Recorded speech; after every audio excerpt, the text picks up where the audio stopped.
It's your sixth chapter, elementary function and Mobius transformation.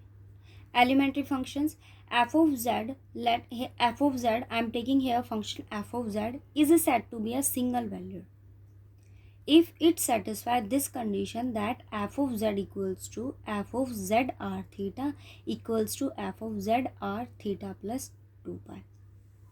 देखो, एक most of example मैंने आपको हमेशा बताया है कि अगर मैं किसी सर्कल की बात करूं, आपने उसका इनिशियल पॉइंट और उसका एंडिंग पॉइंट अगर आपने सेम लिया है, उस केस में वो फंक्शन क्या होगा कि जहां आपने स्टार्टिंग की वहीं से आपने उस इस कर्व की या इस डोमेन की जो भी आप यहाँ ले रहे हो उसके अलोंग आपने जो आपके पास इनिशियल पॉइंट हुआ वही उसका क्या हुआ, एंडिंग पॉइंट हुआ. इट मीन्स अगर मैं इस सर्कल की बात करूँ तो अगर आप यहाँ थीटा सब्सिट्यूट करो या फिर थीटा प्लस 2 पाई, दोनों ही केसेस में वैल्यू वो क्या देगा, सिमिलर देगा ना. इट मीन्स आपके पास सिंगल वैल्यूड फंक्शन वो होता है जो इस कंडीशन को सेटिस्फाई करेगा.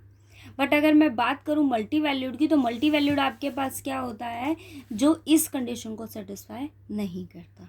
ठीक है, सिंगल फंक्शन सिंगल वैल्यूड है या मल्टी वैल्यूड है, ये डिपेंड करता है कि आपके पास ब्रांच की मतलब ब्रांच की अगर मैं बात करूँ, ब्रांच पॉइंट की अगर मैं बात करूँ या ब्रांच कट की हम बात करें, उस केस में आपके पास मल्टी वैल्यूड या सिंगल वैल्यूड फंक्शन का केस डिपेंड करता है. ठीक है, सिंगल वैल्यूड फंक्शन क्या होते हैं, जहाँ आप आर थीटा लो या आर थीटा प्लस 2 पाई लो, उस दोनों केसेस आपके पास क्या होना चाहिए, सिमिलर होने चाहिए. अब बात करें हम ब्रांच की, तो ब्रांच जो है वो आपके पास होती क्या है, एफ ऑफ जेड मेरे पास कोई भी एक फंक्शन है जो किस पर डिफाइंड है, कैपिटल सी पर, इट मीन्स कॉम्प्लेक्स पर. अब वो क्या कहता है कि आपके पास जो ये एफ ऑफ जेड है ना, वो कैसा है, मल्टी वैल्यूड है. कैसा फंक्शन है ये F of Z, multi valued है. वो ये कहता है फॉर ईच, आपके पास हर फंक्शन के लिए, मतलब मैं अगर बात करूँ इस एफ ऑफ जेड के लिए, आपके पास at least one single valued exist करना चाहिए, जो कैसा होगा, एनालिटिक होगा. यहाँ मेरे पास जो एफ ऑफ जेड है वो कैसा है, कैपिटल एफ ऑफ जेड आपके पास कैसा है, सिंगल वैल्यूड फंक्शन है.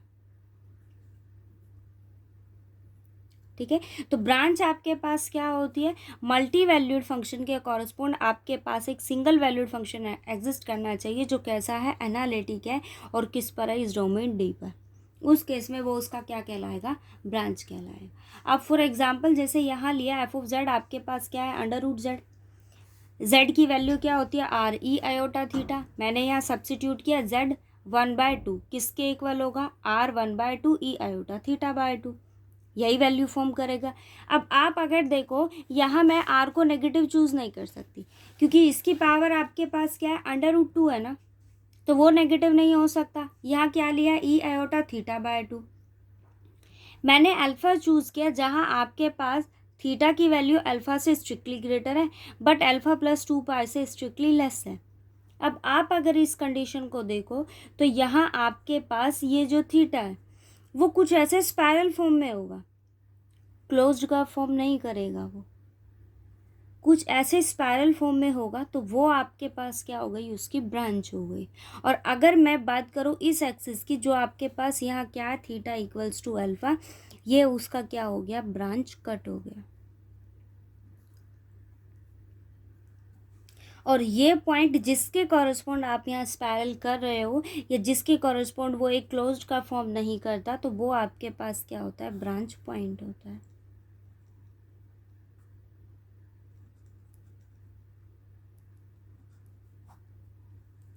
ठीक है, आपने यहाँ एंगल चूज़ किया, जेड की वैल्यू को मैंने आर ई आयोटा थीटा लिया, ये आपके पास कुछ इस तरह फॉर्म करेगा. अगर आप यहाँ थीटा की वैल्यू अल्फ़ा प्लस 2 पाई से स्ट्रिक्टली लेस ले लेते हो, उस कंडीशन में आपके पास ये कुछ ऐसे फॉर्म करेगा, स्पायरल फॉर्म में.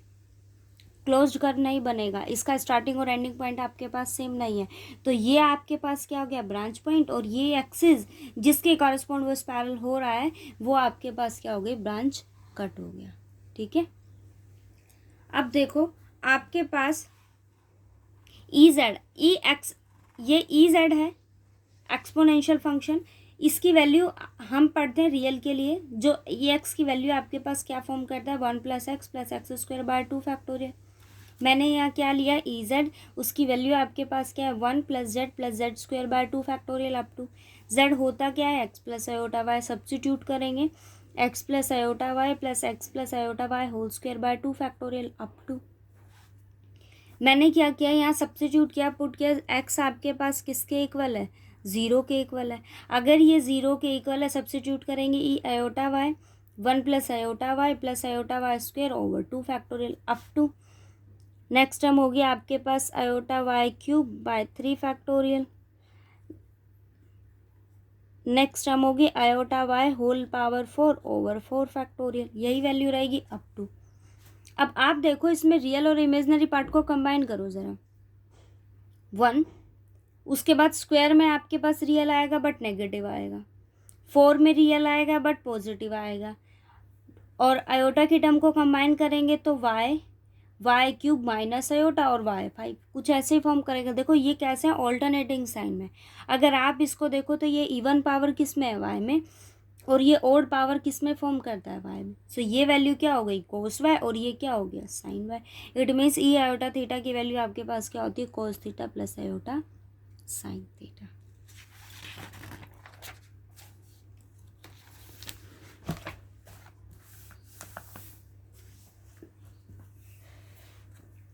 ये देखो e z one plus z two किसके इक्वल आपको शो करना है e z one into e z two. Value substitute करेंगे सम की x1 plus x2 plus iota y1 plus y2, दोनों को सेपरेट कर लो x1 x2 iota y1 iota y2 ई x1 plus iota y1 combine कर लेंगे क्योंकि मुझे क्या शो करना है ई जेड वन और ई जेड टू। वैल्यू को सब्सिट्यूट कर दिया, सेपरेट कर लिया, दोनों टर्म्स को किसके इक्वल आ गया ई जेड वन और जेड टू। ये देखो ये क्या कहता है कि अगर आपको ये गिवन हुआ कि ओमेगा की वैल्यू डब्ल्यू की वैल्यू आपके पास क्या है ई जेड है, इस केस में आप जेड कैसे फाइंड आउट करोगे। First of all e iota theta की एब्सोल्यूट वैल्यू क्या फॉर्म करता है 1, ई आयोटा थीटा की वैल्यू क्या होती है cos theta plus iota sine theta, और मैग्नीट्यूड हम कैसे फाइंड आउट करते हैं real part square plus imaginary part square under root, तो क्या वैल्यू देगा 1। मतलब इसको मैं क्या लिख सकती हूँ under root this e iota 5 क्योंकि इसकी वैल्यू क्या है 1 है। वैल्यू सब्स्टिट्यूट करो जेड की वैल्यू क्या होती है x plus iota y e x into e iota y किसके इक्वल है इसके। अब इसमें रियल और इमेजनरी पार्ट सेपरेट करेंगे तो रियल पार्ट इसके इक्वल होगा और imaginary part e iota y iota 5, मतलब 5 इक्वल्स टू कंप्लीट रिवोल्यूशन हम यहाँ देखेंगे तो 5 प्लस 2 एन पाई, एन क्या है आपके पास कोई भी इंटीजर वैल्यू है। यहाँ से x की वैल्यू को फाइंड आउट करेंगे क्या होगा लोग under root sorry magnitude of w आपके पास, और ये y है, z होता क्या है x plus iota y, x की वैल्यू को सब्स्टिट्यूट कर दिया y की वैल्यू। ये सॉल्यूशन हो गया। अब हम बात करते हैं एलिमेंट्री फंक्शन आपके पास क्या होते हैं। एलिमेंट्री वो फंक्शन होते हैं जो किसको कंसिस्ट करते हैं एक्सपोनेंशियल फंक्शन हो, लोगरिथमिक फंक्शन हो, एल्जेब्रिक हो, ट्रांसेंडेंटल हो, उसको कंटेन करते हैं। वो कैसे होते हैं एलिमेंट्री फंक्शंस होते हैं। ठीक है ये देखो trigonometric function sine z and cos z. Sine z अब आपके पास क्या होता है ई आयोटा थीटा की वैल्यू क्या होती है cos theta plus iota sine theta, तो ई आयोटा जेड की वैल्यू क्या होगी cos theta plus iota sine theta, और ई माइनस आयोटा जेड की वैल्यू आपके पास क्या होती है cos z minus iota sine z. दोनों को अगर हम ऐड करते हैं ई आयोटा जेड प्लस ई माइनस आयोटा जेड क्या वैल्यू देगा, दोनों को ऐड कर रहे हैं 2 cos जेड, ये दोनों कैंसिल आउट हो गए। सो cos जेड की वैल्यू आपके पास क्या आ गई ई आयोटा जेड प्लस ई माइनस आयोटा जेड बाय 2। दोनों को अगर आप सब्ट्रैक्ट करते हो क्या लिया ई iota z minus e minus iota Z, subtract करोगे किस में से इसमें से इसको सब्ट्रैक्ट करेंगे ये नेगेटिव ये पॉजिटिव, ये दोनों कट जाएंगे क्या आ गया 2 iota sine z. It means sine z is equals to e iota z minus e minus iota z over 2 iota. ये आपके पास साइन जेड होता है, ये ट्रिग्नोमेट्री फंक्शन होता है, साइन जेड की वैल्यू होती है, ये कोस जेड होता है, और tan आपके पास क्या होता है, साइन बाय कोस। ये इसने इसको एक्सपोनेंशियल फॉर्म में लिख रखा है। ये देखो एलर्स थ्योरम, साइन जेड आपके पास क्या फॉर्म करेगा, अभी हमने वैल्यू रीड की है दोनों की, cos z plus iota sine z, multiply करोगे cos z as it is plus iota sine z है, तो मेरे पास साइन जेड की वैल्यू क्या होती है, ये होती है ना, आप इसको आयोटा से मल्टीप्लाई करोगे तो आयोटा से आयोटा कैंसिल, मतलब आपके पास आयोटा साइन जेड की वैल्यू क्या हो गई, ई iota z minus e minus iota Z bye 2। दोनों को ऐड करेंगे हम, क्या टर्म यहाँ कैंसिल हो जाएगी, इससे ये कैंसिल हो गया, ये क्या आ जाएगा 2 टाइम ई आयोटा जेड, क्या आ गई value E iota Z. It means e iota theta की वैल्यू क्या होती है, cos theta plus iota sine theta. अगर होल पावर एन हो, ये कुछ नया नहीं है, हम लोग नंबर थ्योरी में पढ़ के आ चुके हैं सारी चीज़ें। Cos theta plus iota sine theta whole power n है, क्या फॉर्म करेगा, e iota theta n multiply हो जाएगी ए आयोटा एन थीटा। मतलब अगर आपके पास फॉर्म कुछ ऐसे हो डिमॉर्विस थ्योरम्स के according, cos theta plus iota sine theta whole power n हो, तो वो किसके साथ मल्टीप्लिकेशन में आ जाता है, एंगल के साथ। ओके, ये बेसिक रिजल्ट्स हैं जो आपके पास रियल में होते हैं, सेम है। Sine Z1 plus Z2 sine a cos b plus cos a sine b, cos a plus b cos a cos b minus sine a sine b, sine square z plus cos square z equals to 1, और tangent क्या होता है, sine z by cos z, दोनों को divide कर दिए, उसकी value ये आ गई। ठीक है, साइन और कोस की अगर हम बात करें तो वो फंक्शन आपके पास कैसे होता है, पीरियोडिक, ये भी हमने रियल में रीड किया है, और उसका पीरियड आपके पास क्या होता है 2n पाई, और 2 पाई जो है वो आपके पास क्या होता है, प्रिमिटिव पीरियड्स होता है, ये हम रीड कर चुके हैं सारी चीज़ें। साइन जेड प्लस 2 पाई, अगर ये उसका पीरियड है, अभी पता है ना कि मल्टी वैल्यूड और सिंगल वैल्यूड में क्या फंक्शन होता है, क्या डिफरेंस होता है। आप अगर सब्स्टिट्यूट करते हो थीटा को थीटा प्लस 2 पाई, तो वैल्यू क्या देगा, सेम देगा। इट मीन्स ये क्या कहता है कि फंक्शन कैसा है, पीरियोडिक है, और पीरियोडिक की ये कंडीशन होती है कि आप अगर एक्स, कोई भी फंक्शन अगर मैं एक्स चूज़ करती हूँ, अगर वो एफ ऑफ एक्स मैंने लिया, वो किसके इक्वल हो जाए, अगर आप यहाँ कुछ भी वैल्यू ऐड करो, सपोज़ मैंने यहाँ कोई भी अल्फ़ा ऐड किया है, सो उस केस में वो फंक्शन अगर आपको इक्वल वैल्यू देता है, मतलब आपने सब्स्टिट्यूट किया एफ ऑफ एक्स और एक्स को रिप्लेस कर दिया एक्स प्लस अल्फ़ा से, दोनों ही केसेस में अगर वो सेम वैल्यू आपको देता है, उस केस में फंक्शन कैसा हो जाता है, then function is periodic. Okay, और यहाँ साइन और कोस का पीरियड देखो, साइन जेड प्लस 2 पाई है, 2 पाई है ना 360, क्या चेंज होगा, नहीं, एज इट इज़ रह जाएगा। सेम कंडीशन कोस के लिए है।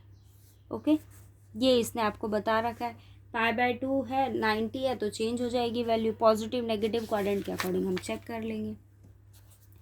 हाइपरबोलिक फंक्शन क्या होते हैं, जहाँ आपके पास आयोटा फॉर्म नहीं करता, साइन जेड की वैल्यू क्या होती है, e Z minus e minus Z bye 2, cos hyperbolic Z आपके पास क्या होता है, e Z plus E minus Z over 2। ये दोनों की एक्सपेंशन है। यहाँ आपको वही हाइपरबोलिक फंक्शन में आयोटास फॉर्म कर रखे, मतलब आइडेंटिटीज़ जो भी हैं वो फॉर्म्स कर रखे हैं। यहाँ डेरिवेटिव साइन का क्या होता है, कॉस, और इसमें नेगेटिव नहीं होता कुछ भी। ठीक है, 2 और साइन का आपके पास जो पीरियड होता है साइन और कोस का, वो 2 पाई होता है, बट हाइपरबोलिक की बात करें तो वो क्या होता है 2 पाई आयोटा, पीरियड क्या होता है उसका 2 पाई आयोटा। एक ये टर्म देखो, अभी आपने ये क्वेश्चन रीड किया था कि अगर आपको क्या फॉर्म गिवन होगी, omega equals to e z अगर आपको गिवन है, तो इस केस में हम सॉल्यूशन को कैसे फाइंड आउट करते हैं, आप यहाँ रियल और इमेजिनरी पार्ट फाइंड आउट करते हो जेड, और वो क्या फॉर्म करता है, लोग magnitude of omega plus iota 2n pi plus 5। इस टाइप के क्वेश्चन आगे यूज़ होते हैं, मतलब ये जो फॉर्म है, आप ये वाली जो फॉर्म पढ़ रहे हो, आगे आपके पास बहुत, मतलब मैं सिर्फ बीएससी की बात नहीं कर रही, आगे इन फ्यूचर भी बहुत काम आते हैं इस टाइप के क्वेश्चंस। और एक ये फॉर्म है कि अगर आपको ये गिवन हो, या तो आप ये कहिए कि आपको क्या गिवन है, e omega equals to z है, या फिर आप ये कहिए कि आपको क्या गिवन है, omega equals to log z given है। देखो, अगर आपको क्वेश्चन कुछ इस फॉर्म में गिवन हो, उस केस में हम सॉल्यूशन कैसे फाइंड आउट करेंगे, फर्स्ट ऑफ ऑल आप उसको लिखोगे omega equals to log e z. अब आपको पता है कि ई आयोटा थीटा आपके पास क्या फॉर्म करता है, cos theta plus iota sine theta. ई आयोटा थीटा आपके पास क्या फॉर्म करता है, cos theta plus iota sine theta. और ये आपको भी पता है, अभी थोड़ी देर पहले हमने पढ़ा है कि साइन और कॉस की हम बात करें वो फंक्शन कैसे होते हैं, पीरियड होता है, और उनका पीरियड क्या होता है आपके पास 2n होता है। तो मैंने क्या चूज़ किया, ओमेगा प्लस 2n आयोटा। मतलब आपने इसको किस फॉर्म में लिखा, ओमेगा इंटू 2n आयोटा, यही वैल्यू आएगी। और ये आपके पास अगर मैं देखूँ तो इसकी वैल्यू आपके पास क्या फॉर्म करती है, z, यही होगा। इट मीन्स आपके पास वैल्यू क्या आ गई, e, इसको उधर ले जाओ, एक्सपोनेंशियल को रिमूव करेंगे, log z क्या आ गया, ओमेगा प्लस 2n आयोटा। बस मतलब अगर आपके पास कुछ ऐसा फॉर्म हो जहाँ आपके पास, देखो अगर मैं बात करूँ यहाँ, अगर आप देखो तो log z है, एक्सपोनेंशियल फंक्शन यहाँ आपको गिवन क्या है, e omega equals to z है, ठीक है। अब ये है कि मेरे पास जो ये वैल्यू है ना 2n मैंने यहाँ चूज़ किया है, ये ई ओमेगा है आपके पास, जो किसके इक्वल है, जेड के इक्वल है। अगर आप ई आयोटा थीटा की वैल्यू देखो तो वो क्या होता है, cos theta plus iota sine theta, यही वैल्यू फॉर्म करता है ना। साइन एन पाई आपके पास कैसा होता है, एन चाहे ओड हो या इवन हो हमेशा क्या वैल्यू देगा, 0। बट कोस एन पाई की वैल्यू क्या हुई, 1। इट मीन्स आपके पास यहाँ क्या आया, ई ओमेगा इंटू 1, क्या आ गया, ई ओमेगा, और वो किसके इक्वल है, जेड के इक्वल है। मतलब लोग जेड की वैल्यू क्या होगी, ओमेगा प्लस 2n आयोटा, ठीक है। ये सॉल्यूशन आपको फाइंड आउट करने होते हैं। और ये आपके पास क्या फॉर्म करता है, यहाँ से वैल्यू फाइंड आउट करो, लोग जेड, ये आपके पास कैपिटल है, log z किसके इक्वल हो गया, small log z plus 2n iota. और n जो है वो आपके पास क्या है, इंटीजर वैल्यू, ठीक है। इस टाइप के केसेस मतलब क्वेश्चंस आपके बनते हैं जहाँ z गिवन हो, यहाँ आपको z गिवन है और वहाँ आपको क्या गिवन था,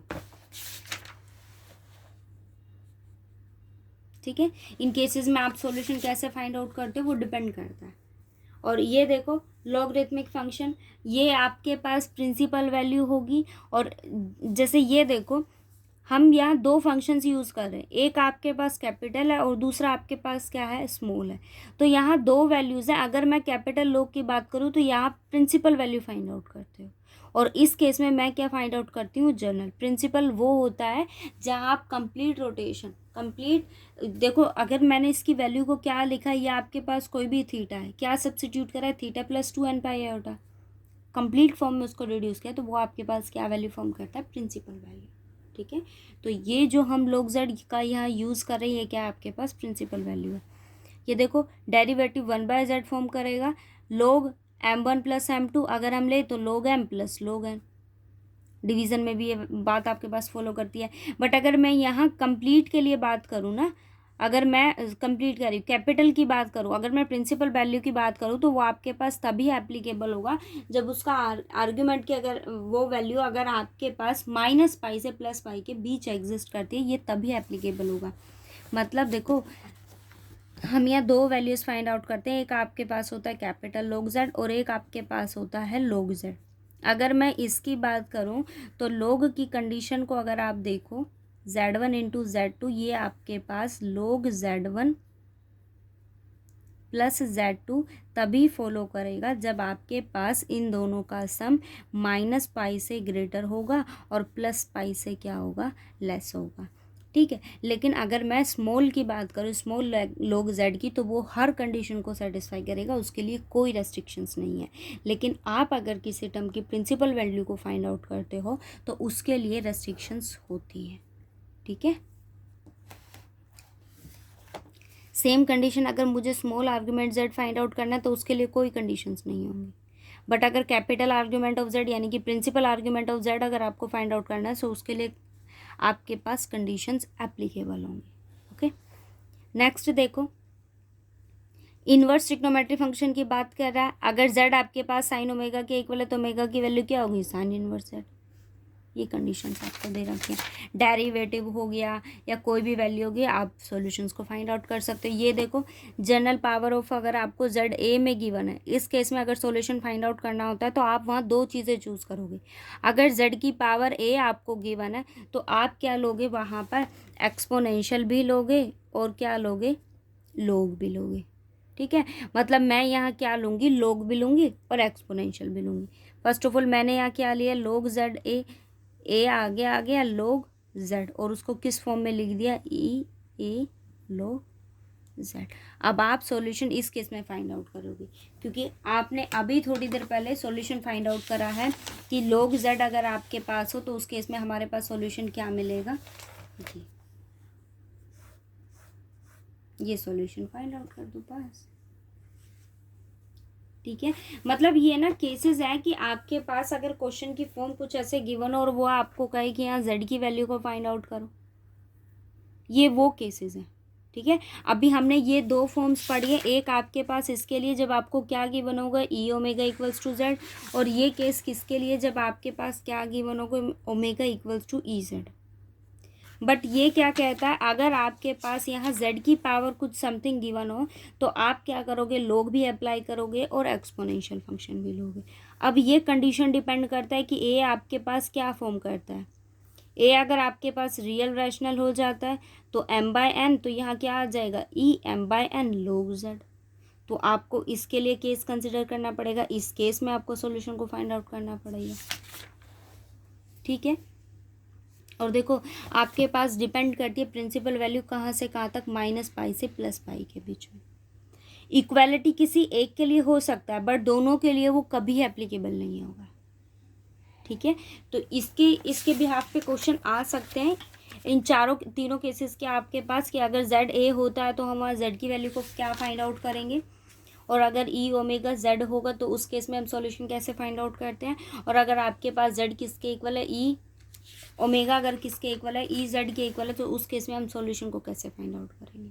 ठीक है, इनके तीनों टाइप्स को, और ये जो बेसिक है इनको रीड करना, बाकी इसके आर्टिकल्स और जो क्वेश्चंस होंगे वो हम कल पढ़ेंगे। ओके।